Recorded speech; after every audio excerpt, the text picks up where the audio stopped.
Welcome back in Solitude. I'm DJ Hero. In this video, I want to go over equalization, some mindsets around it, some techniques, as well as some tips and tricks to help clean up your mix, keep your mix full, and to help you realize and produce the best music that you can.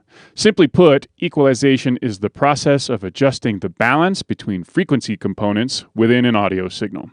Originally, EQing was used in the telegraph as a means of increasing the speed of the transmission and to increase the number of signals being sent along the telegraph line. Frequency filtering is still used today. It's how your cable provider can send you internet, phone, and a video signal all on the same cable at the same time. From there, it evolved to balance the playback audio in early movies and then obviously into music production. If you're in the DJ world, you're probably familiar with the graphic EQ on your DJ mixer. They are typically three bands: high, mids, and lows.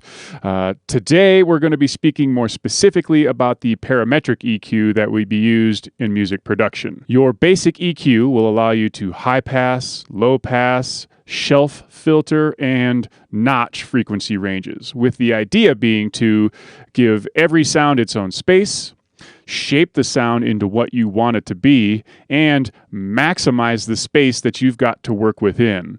Because audio production has a decibel ceiling, 0 dB, meaning everything below 0 decibels is good audio and everything above 0 decibels is bad audio because it's clipping, I like to think about sound like a box. You've got the top, middle, and bottom of the box, or high, mids, and low range sound. You've got the left, right, and center of the box, or the stereo width, panning, or mono aspects of sound. You've also got the portion closest to you and the part furthest away from you, or the depth you can create with things like reverbs and delays. As you produce your music, you'll be filling up the box with sound. Certain sounds you want to feel closest to you, the kick drum perhaps. Some sounds you may want to fill out the stereo with, the sides of the box, like maybe lead melodies. Or you want them to be more mono in the center of the box, a snare, a vocal, or a sub bass. Some sounds you'll want to be in the back of the mix, perhaps a warm pad or some atmospheric effects. And of course, some sounds need to be placed at the bottom of the box like a sub bass, while others get the middle and top portions of the box, like all the sounds that maybe play off of or complement the sub bass. Obviously, a sound doesn't fit perfectly into any one position in the box, and some sounds will move around the box depending on what you want that sound to do. But the more sounds you add to your music, the more full that box is going to be, and the more clever and careful you'll have to be to fit them all in the box to keep them audible and to prevent your project as a whole from clipping. If you try to overstuff the box, you'll start to get unwanted resonance and distortion. The equalizer is going to be the single most powerful tool at our disposal to fit everything we need into the box, with maybe the compressor in a close second, but we'll get into that in another video. Generally, and this may be my opinion, there are two different mindsets, two main mindsets. One, EQ as little as possible to keep all the sounds as warm and as full as possible, with the end goal being the warmest, fullest mix you can get. Typically, you'll find this approach in simpler or less complex music, tech house, deep or minimal house, or some of the left field genres. Or number two, EQ as much as possible, carving each sound to fit them into very specific places within the mix in an effort to maximize the amount of sounds that you can squeeze into the box. You'll see this most often in music specifically produced for the club and radio world, where the loudness war is raging. The idea there being that you'll need the EQ to save as much overhead as possible so that you can produce the sounds as loudly as possible, so that you can limit the track as much as possible to make the whole track as a whole as loud as possible. In my opinion, both are correct. The idea I keep in mind when I go into every project is what is the sound adding to my mix, and what is the sound's role in my track. Some sounds need to be as big and as full as possible. Lead melodies, perhaps like you'd find in EDM or trance, the big bass lines of dubstep and drum and bass and breaks, the more upfront sounds that create the groove, or in rhythm bass genres like house and techno, and like things like lead vocals. Some sounds can be carved up to fit into very specific frequency ranges. Hi-hats, supporting melodies and sounds, effects, backing vocals. Basically, you're carving away all of the frequencies that don't add specifically to the sound or the mix. And then also, I subscribe to the idea that if a sound is contributing to all of the frequencies, like a lead bass sound from dubstep or drum and bass, to split that sound into two separate frequency ranges using EQing. In Ableton, this can be easily done by creating an effects rack with two chains, one for the mids and highs, the second for the subs or low range. I tend to make this split at about 100 to 150 hertz, depending on the key I'm in. It allows me to affect the two ranges separately and to keep the bass, the sub portion of the sound, mono in the mix, while I make the mids and highs wider in the mix. A perfect representation of this would be this sound here, which is just a simple sample-based bass line taken from a random sample pack. It sounds a little like this.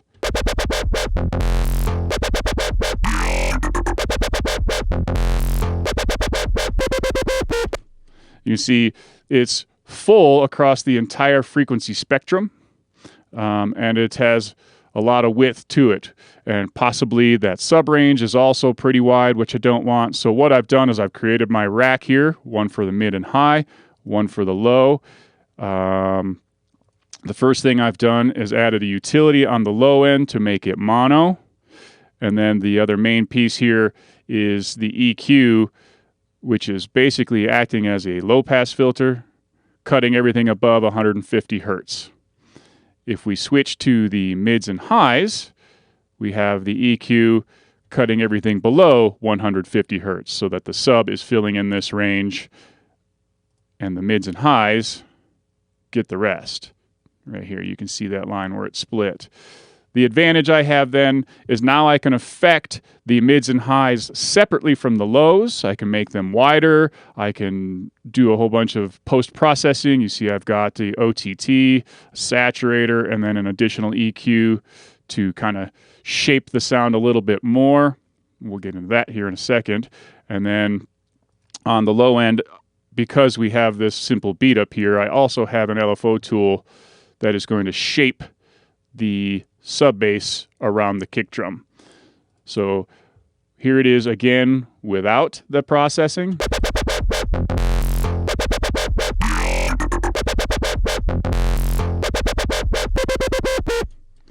And then here it is with the processing, split both ranges together.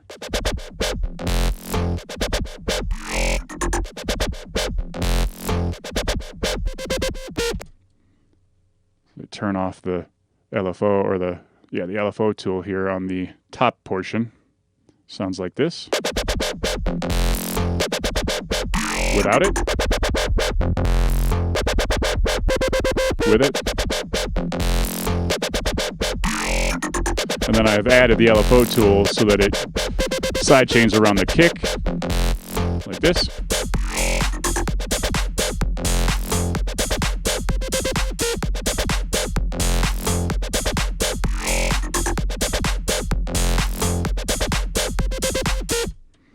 You'll see that if I were to solo the low end here, let's solo this.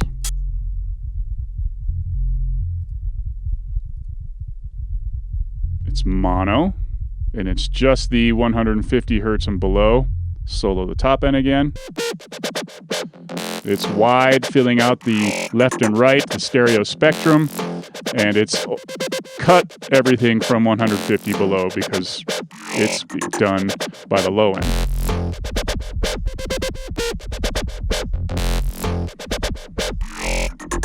And again, sounds a little like this.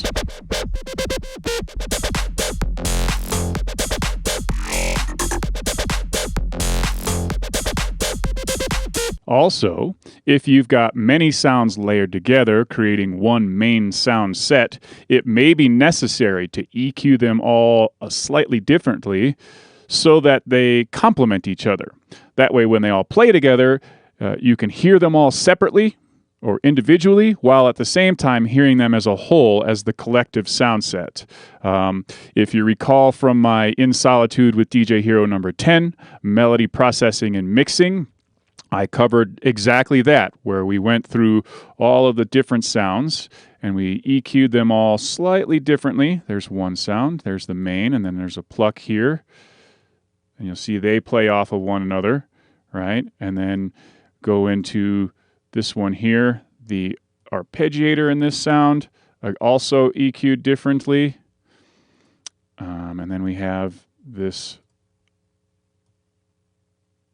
EQ differently from that.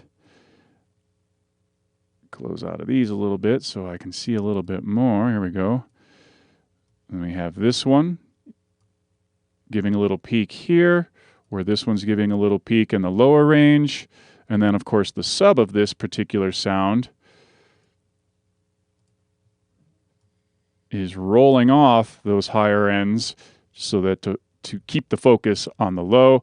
Additionally, with this utility, I've made that sub mono so that it's only in the center while the other sounds are in the stereo width. And you can actually see with the EQ that I've used this EQ to boost with a shelf the sides. That's what the little S means here, side. So only the far left and right, as opposed to if this were mono, only increasing the center portion, or standard, increasing all of it. And it sounds like this.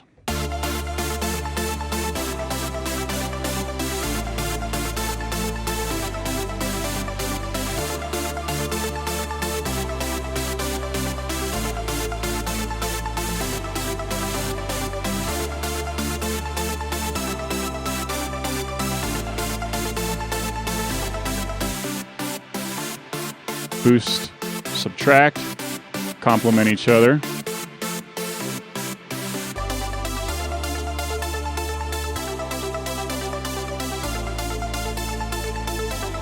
Boosting in the center there, the ARP, this guy.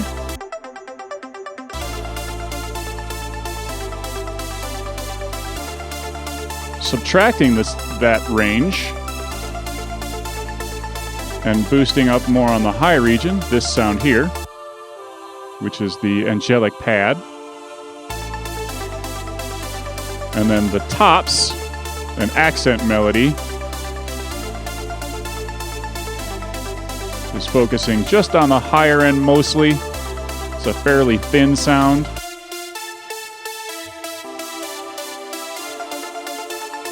And of course the sub, which, as I said, has had the top end cut out quite a bit. And as a whole,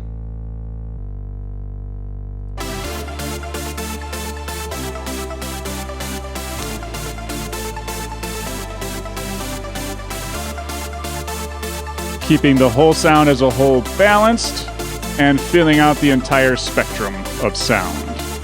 And that's how we would use EQs to shape individual sounds that all come together to make one cohesive sound set. The melodies and pads, for example, in this representation. If you've got many sounds that play off of one another, like a call and return bass, it may be necessary to EQ them individually to balance them out so that they are more sonically similar.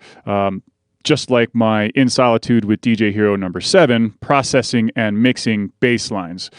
We've got this idea here. This is the sound that we worked with when we made that video. It's got, in this chunk or this portion of the song, 4 different bass line sounds that all play off of one another. It sounds like this.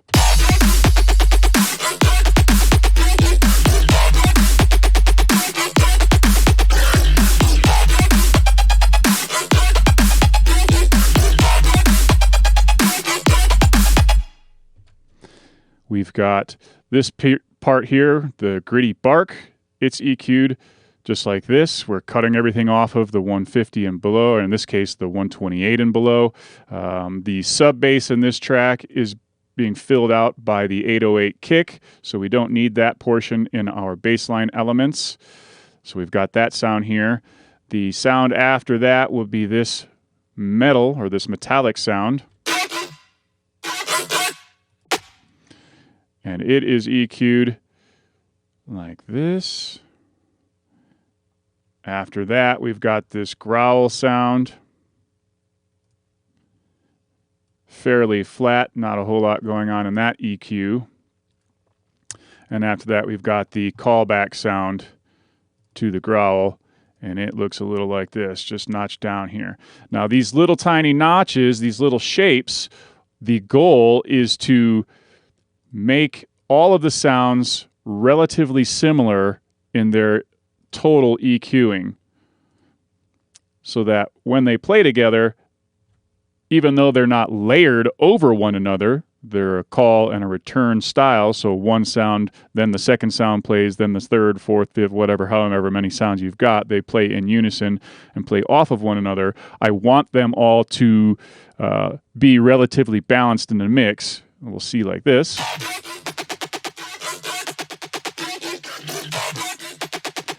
Fairly well balanced. I've carved everything from the 125 and below out because that's being filled by my 808. Wide in the mix, so it's fulfilling the entire range of the left and right spectrum to keep it full and robust.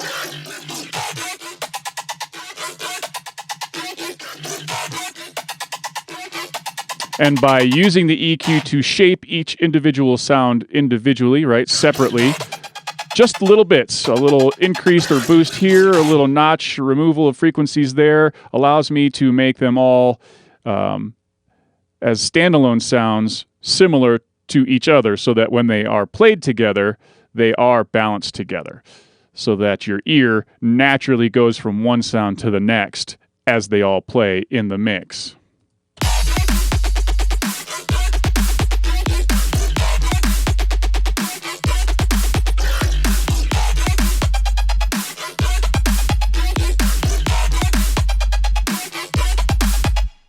If you want to get more stereo width in a sound, you can use an EQ to trick the brain by increasing the left side of one frequency range and the right side of another frequency range.